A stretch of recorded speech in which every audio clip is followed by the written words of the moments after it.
All right, what is going on, everyone, and welcome back to another Global Labs patch reading. So, it's been a while since I've done this, and I kind of wanted to keep up with the news a little bit, tell you guys what's happening.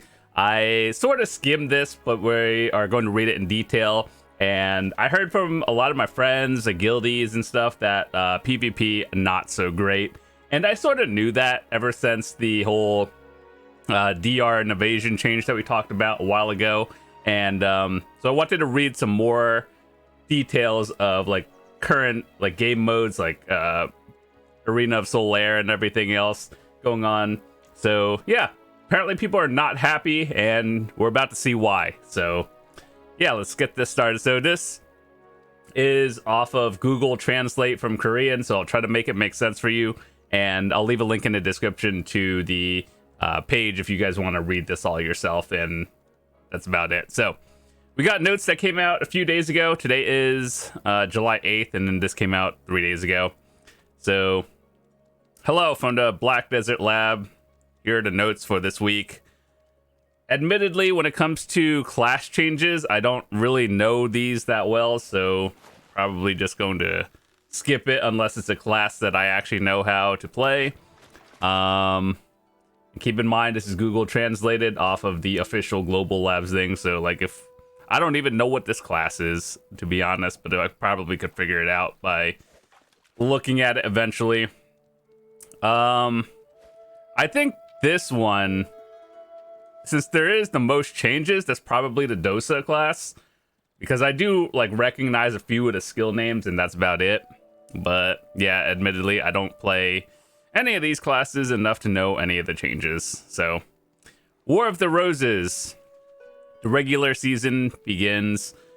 I did it one time, and that was the thing when you apply to it, and then it randomly selects you into Alliance A or B, which is like Kama Sylvia versus Odalita, and basically it was top guild versus everyone else. Well, not really, but like basically the top guild won every time. And then yeah, so anyway, that happened so long ago. That was a couple of months ago. I did it once, thought it was okay, then they made some changes, and then it closed down for a while. I wish these game modes would just stay open, and you know, changes happen instead of, you know, seasons where they just shut it down for like 3 months, everyone forgets about it, and then they open it up again and no one's really excited.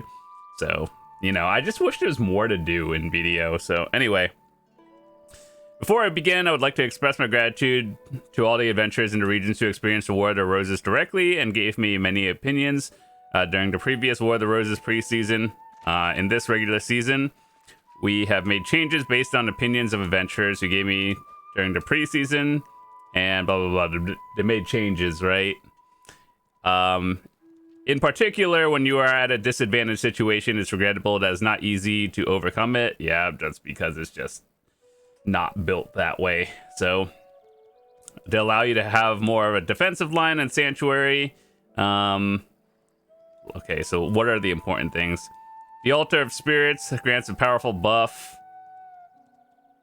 There's more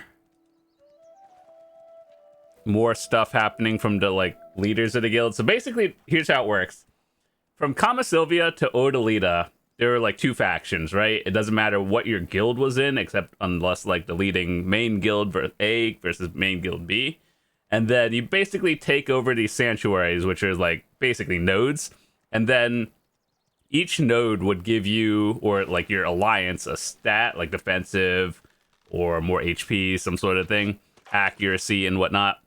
And so my experience with that was when one guild like took over a majority of the nodes, we'll say, it's almost impossible for the other side to come back. And what they want to do is make it more of like an even fight, which I think is overall a good thing. If you've ever played like World of Warcraft or Final Fantasy 14, it's kind of like the crystalline thing, or the red versus blue, essentially. So yeah, I literally have no idea.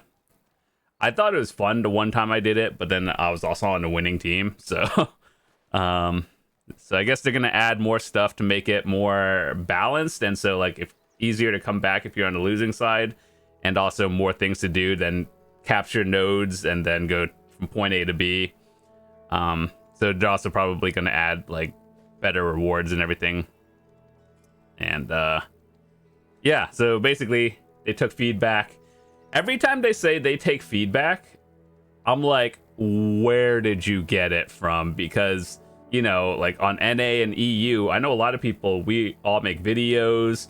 There's a lot of live streamers out there. There's the forums, you know, but it seems like they only take notes and information, complaints from Korean or like the Korean players, and any other region is irrelevant. Because I know I have definitely made a lot of change or like statements on like what I would like to see, and so have all the other content creators out there, what it's all about, how we can fix it and make it a better thing overall, whether you're a beginner or you're a veteran player. But it seems like I have never once been asked like, hey, how would you like this changed? So I don't even know, where did they get this information? Where did they get the feedback from? Because I definitely have not heard anything about it. So I'm pretty sure it's like, if you're on the Korean server, you probably have the best chance of getting your feedback submitted, I guess to say. And then if you're on any other server, we're irrelevant. So anyway, let's just hope it's better. And so let's see, Altar of Spirits. This is like, so each node in the War of the Roses, there's like one that has a boss and then one that's just like capture a tower or something. And like the enemies on it, you fight a boss and then you basically capture it. So I think that's what they're talking about. You can obtain buffs that are beneficial for not only conquering the commander, but in the pre-season, you can continue victory by occupying Spirit Altar from the beginning. So from my understanding, we don't really know too much about it, but it's like you can start at different points instead of starting at your home keep, and then everyone like kind of scatters. It's a huge mess because it's like, what? It's supposed to be that 300 versus 300, but then, you know, when you're all doing that and like half the people use voice chat, half the other people don't even use chat, and there's all these nodes going around, it's very scattered. I wish there were more ways of communication even without voice chat. So like, you know, let's say the commanding leaders, like let's say top guild A is talking to all the people in the A alliance. If you did like a world ping or something, they sort of have that, but it's like, that's not enough to, if you're trying to get 300 other people to follow, which that will never happen, but like to get a majority of people, let's say they do a alliance ping, and then they could put like a text on your screen that goes like straight up and be like, hey, we're going here or something.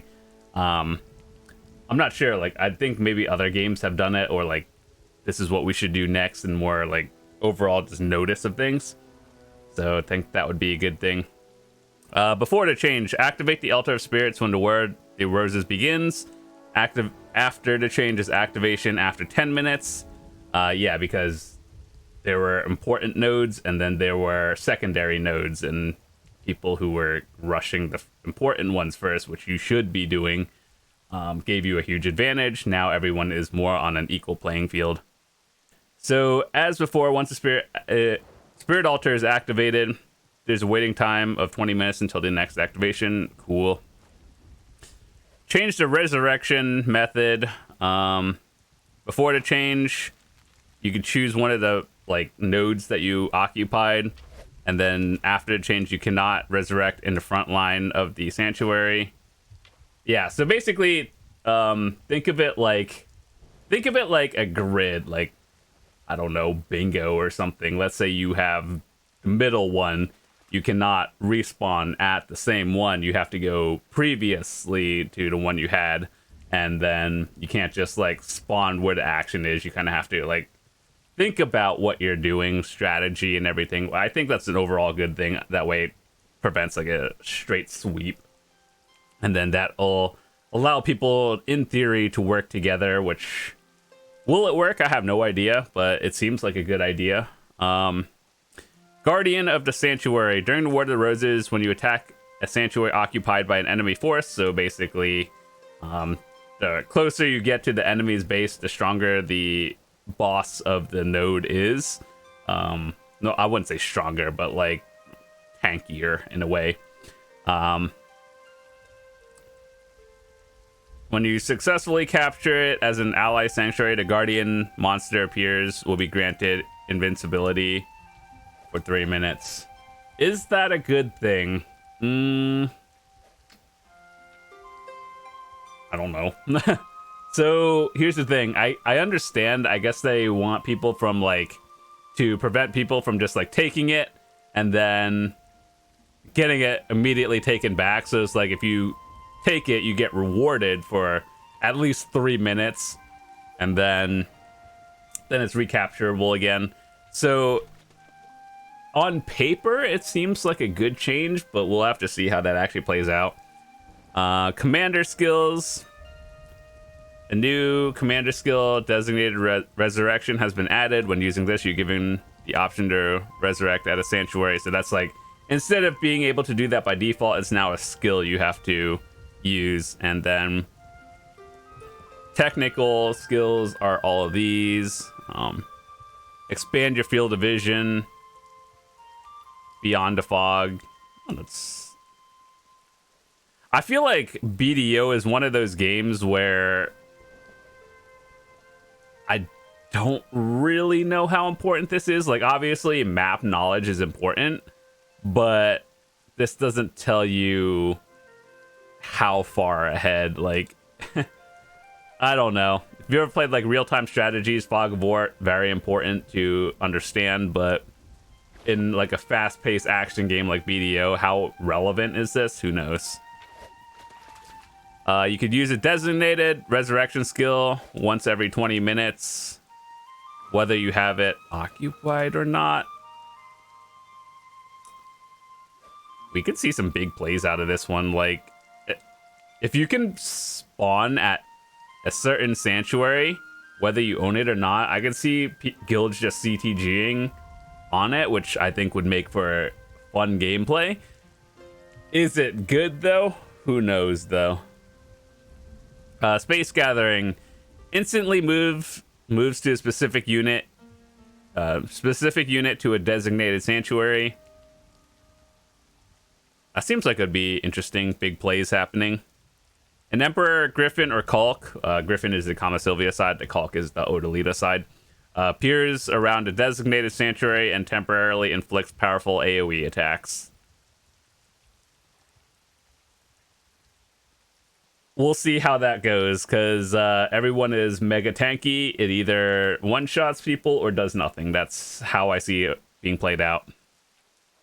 Summons a Raging Ogre around a designated sanctuary. The Raging Ogre will disappear after a certain amount of time, or the Guardian is killed. It's kind of like ogres in Node Wars, or not Node Wars, but Sieges and Elephants and everything. Very cool. Blocking view covers the part of the battlefield. So basically, this one and this one counteract each other. Very cool. Frozen Guardian freezes the Guardian of a designated location for 30 seconds. Why even add them if you're just going to counter them? Like, why are these skills even here? It's like, Guild A summons an ogre. Guild B freezes the ogre. Like, what in the world? Don't even add it. Just fix the core game mechanics instead of adding dumb features like this. I think some of these are cool, like the Space Gathering and the Designated Resurrection. But if you're gonna like remove and add Fog of War to the game, like, you might as well just remove the summons, like, not straight up. That's just my opinion as a person who's played a lot of MMOs, real-time strategies, and all this stuff. Like, if it just causes more confusion to the newer players than, you know, the beginners who are doing this for the first time. Like, a year from now, when everyone knows what these do and everything, I'm sure it'll be fine, but it's like, what's the point? Just fix the core mechanics of the thing. All right, so War of the Roses rewards. Let's see. Leader, commanding guild leader. So like basically the top guild like who commands all the other, what is it, mercs, I guess you can say. I wish they had a picture of the loot, because I know what these are, but it's like,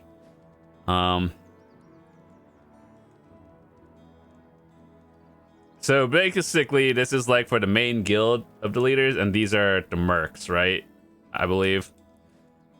2 10 kg. I wish they would just say like X billions of silver. I remember when I did this, I think the winning alliance was like 3 billion silver, and then the losing alliance was like 1 billion or something half of that. I don't know what passionate loot boxes are. We know what Capra stones are. 150 brilliant and honorable medals, which are the PvP medals. Cool shards, don't know what that is. Maybe it's just a translation, but I do actually know it. And 4 loot scrolls to 7. Dude, loot scrolls. Oh my god, dude, I'm pretty sure everyone has hundreds left over. This is just like wishful thinking in the future. So for all of us who have like, I don't know, 1,000 to like 3,000 plus loot scrolls, just let us use like all the loot scrolls. If we want like a level 10 loot scroll and use 10 hours worth of like item drop rate at once, you should let us do that. For all the people who have like thousands of loot scrolls and just don't have the time, I wish you could just let us.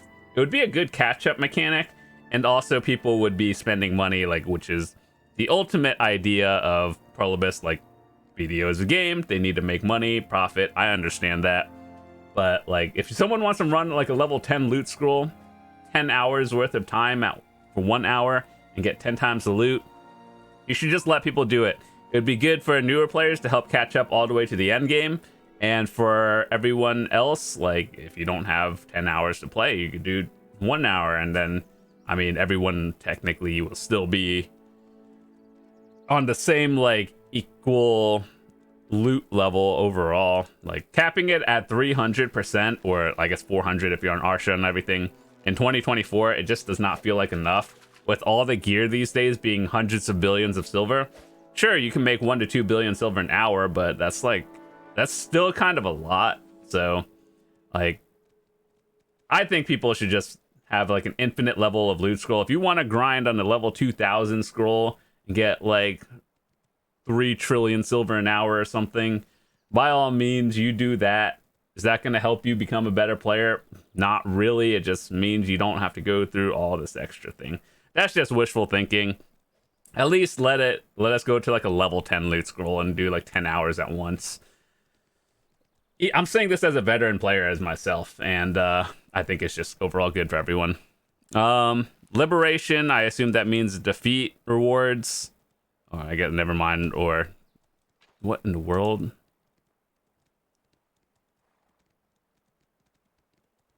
Defeat rewards like 1 billion instead of 3 billion, whatever. Passionate loot box rewards.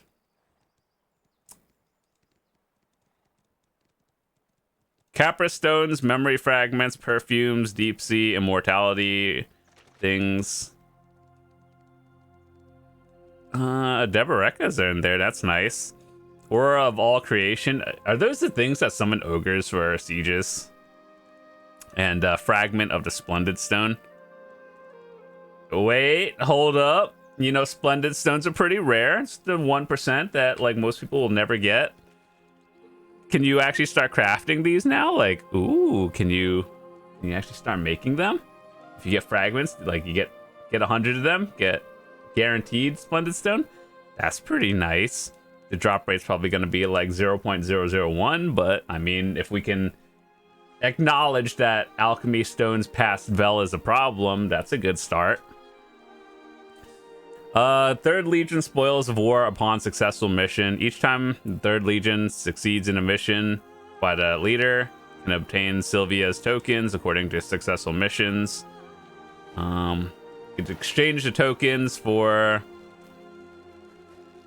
the loot box. Everything else here is irrelevant. You save for the passionate loot box and you're good to go. They just showed this, showing it again. Very cool. Okay, so Arena of Solare. It was like 4 months, maybe 3-4 months since Ranked started. Ranked started about last week. And boy, every season I've played Arena of Solare, there has been some catastrophic thing that everyone hated. Last season was probably that one haunted house map that just like people were getting on top of. My god, are some of these Arena of Solare things dumb. And then this season, ever since the evasion and DR changed, like no one does any damage unless you play one of the few classes that do damage. There's always been a problem with like griefers and everything from what I've heard. I've seen screenshots of people just doing nothing, and then, you know, it is what it is. I wish the GMs would like, you know, not incentivize actually play, but like, I don't know, like restrict people who are griefing or something like that. I wouldn't say ban them, like that's kind of going far, but like just lock their game mode if they're griefing a certain number of times or something. Do something where there's a penalty for AFKing essentially. Okay, so added weekly items that can be exchanged with Solare tokens. Weapon exchange coupons for 5,000. And then you get 30 for a win. So you have to play like 200 games to swap your weapon. Bro, if I wanted to play... Okay, let's say each match is 15 minutes or something. 10 to 15 minutes, right? I still have to play about 200 matches to get a dumb exchange coupon, and it's only one. What in the world kind of garbage loot is that? All right, anyway, next, going on. Weekly exchange, corrupted immortal oils, irrelevant. Footsteps of the strong forest once a week. I feel like I've seen that, but I don't exactly remember what it does. Whale tendons and like green and blue whale tendon elixirs. That's kind of bad. Like, these aren't even worth that much. I could what, this is probably like 25 of these for one game is 100 mil in 15 minutes. That's terrible. Okay, so for example, most people can probably make between 500 to let's just say your average player, not your top end of the line player. Your average player is probably making 500 to like 800 mil an hour, right? And if you win, it's like 10 to 15 minutes a game, right? So one win and you get 100 mil worth of rewards for that. Dude, that's so bad. That's like 400 mil an hour if you win all. What are they doing? Here, as someone who plays this game, if you want to put whale tendons, that's fine, whatever. Make it like 100 whale tendons. And then 100 or 30 tokens for a reinforcement box. This looks like the one that gives a lot of stuff, like the hards and sharps and then memfrags and everything. Maybe I don't know, that one's like, the value seems like it's worse for that one than this one, but I don't know. These cool shards are the things that make the Deboreka earrings. Like, now that it shows a picture, that I know what it does. It's like the things you get from the boss splits, and you get 20 of them and then turn it into a Deboreka earring. Yeah, it's still not worth making these, to be honest. Like, Deboreka earrings are the worst Deboreka accessory to get. And then making them is... it's not even worth making them, to be honest. Like, there's so many grind spots that drop the earrings to the point where I would rather grind an hour or a few hours and then like get them.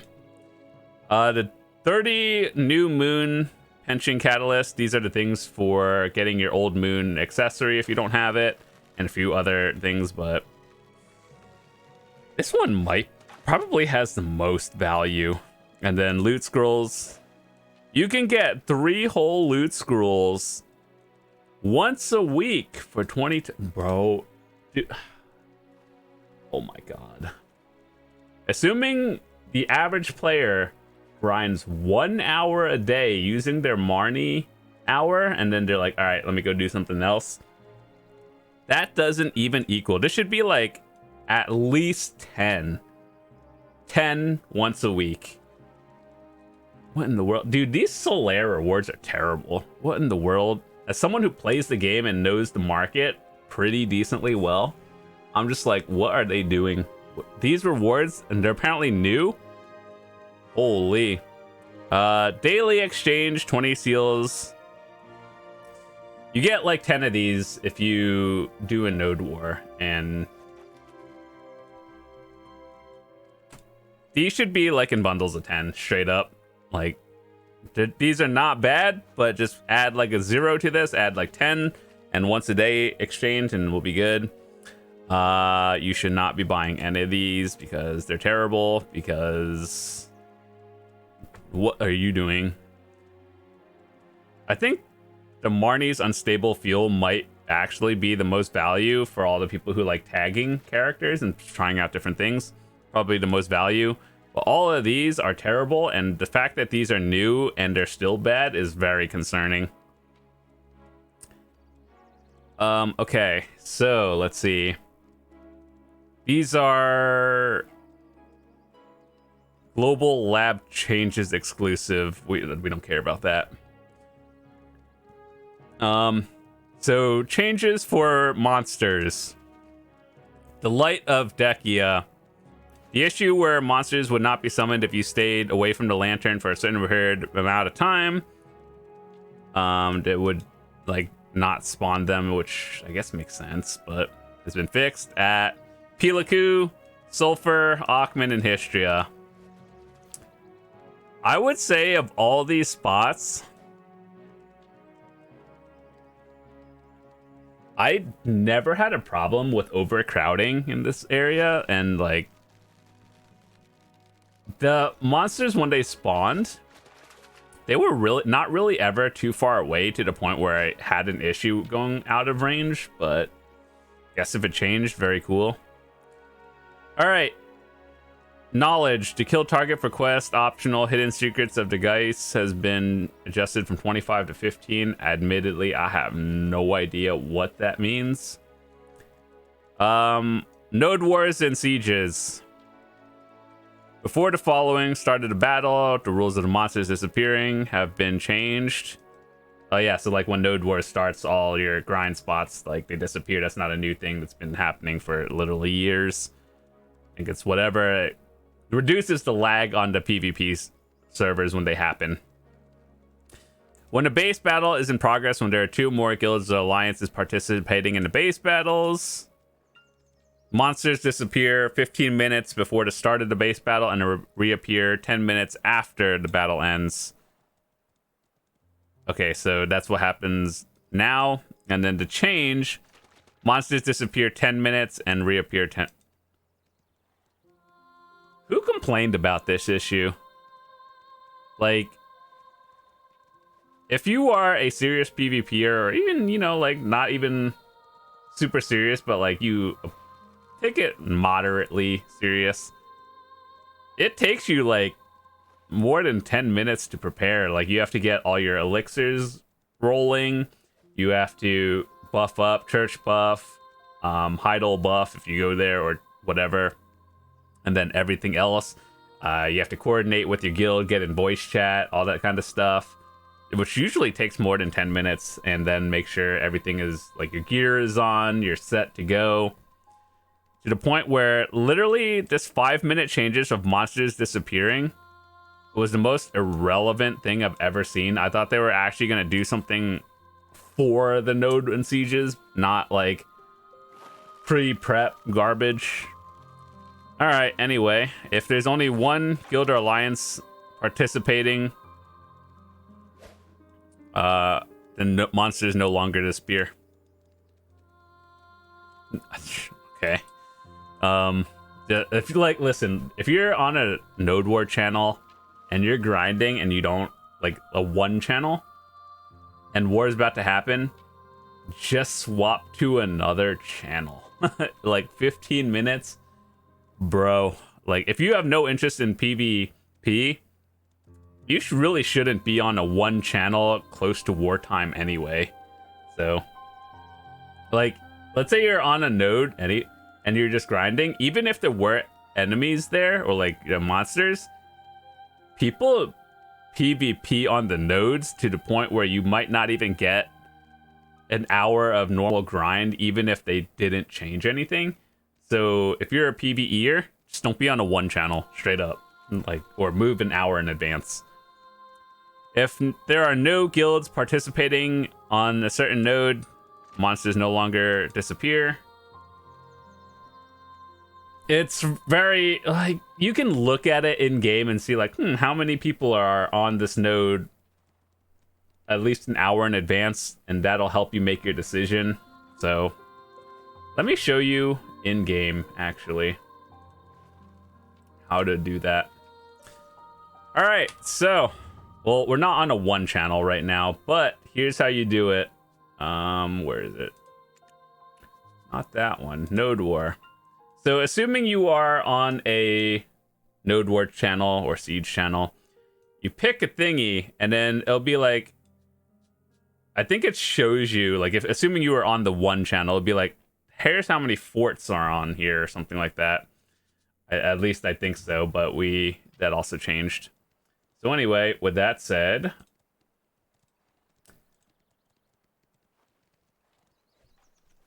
these are the why, like, this is just like an irrelevant change. I thought we were getting something exciting. Cutscene skip time has been changed from 3 seconds to 1.2 for all of you who are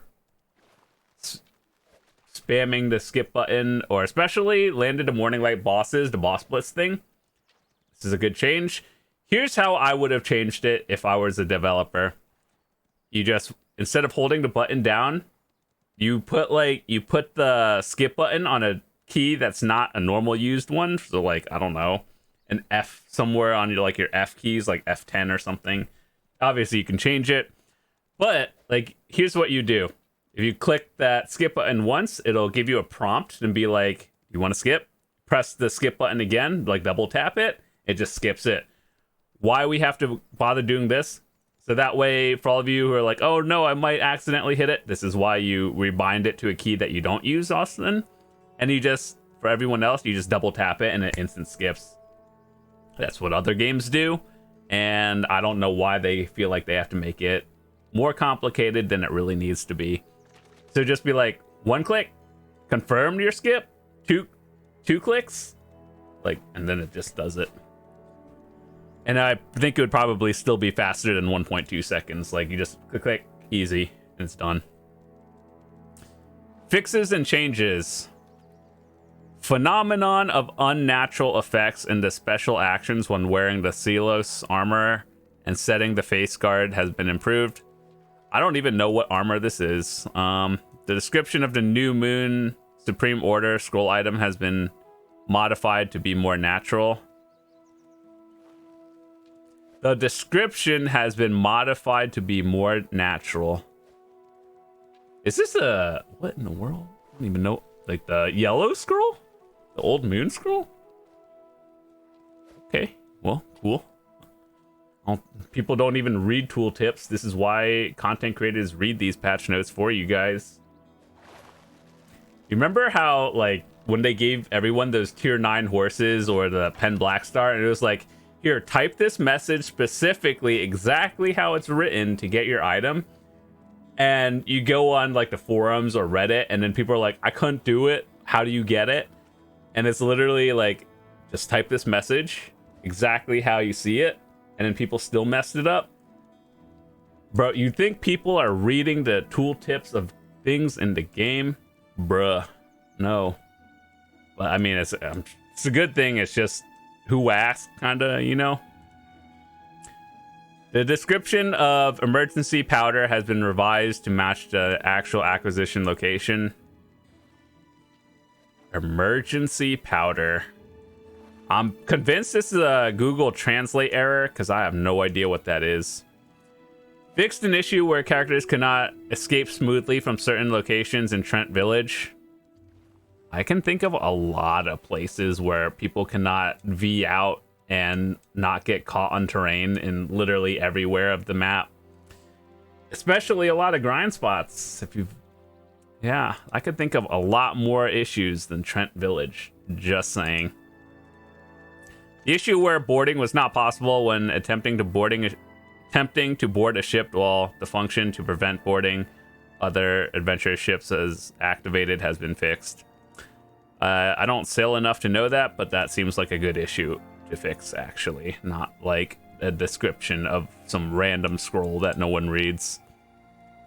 A typo in the description of the worker promotion has been corrected.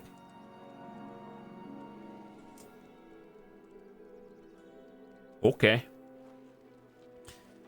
Fixed an issue where some backgrounds would appear unnaturally exposed when looking at the surface of the water and some areas of Marowak Labyrinth and Endless Winter Mountains. I feel like I know what they're talking about, but I don't... Like, these are very specific areas to the point where most people would not know the issue unless you were going out of your way to look for them. Fixed an issue where some backgrounds in the Odalita area were unnaturally exposed have been fixed. Cool. Morning light area stuff fixed, and controller support stuff fixed. All right. Well, we read a lot of stuff today. War of the Roses, when that happens again, we'll be doing that. I'll make a video. Hopefully it's better. There's a lot of dumb things that we read today, and that doesn't help. But if the rewards are better, that's awesome. That's really all that matters at the end of the day. Arena of Solare. So, everyone is mad at PvP, and here's what you add. You add some not even interesting. You add some new rewards, and they're not even good. That sure as heck does not help anything. All right, so we talked about how we would fix it. Just multiply all these rewards by like 5, especially since they're like once a week. And they might actually be competitive with just grinding. So, yeah, I mean, like as a person who plays this game at like an end game level, I know how much your average player makes. I know how much end game players make. And that ain't it. Those Arena of Solare rewards, you might as well just grind. So it is what it is. Anyway, with that said, I just want to say thanks so much for sticking around and listening to me rant on these patch notes. If you are new to the channel, hit that subscribe button. I'd love to see you come back. I make a lot of guide videos for beginning players, like new players, returning players, and people who are just looking to get better at the game. And we have a Discord, so you can ask me for any gear help, if you have any questions, or if you don't even like talking to anyone, I have a channel for all my guides that I keep updated, so you don't have to talk to me. You don't have to talk to anyone, actually. Just look at a video in the channel where I keep things updated, and that might help you. So, with that said, I'll see you guys tomorrow. Have a fantastic day. Peace!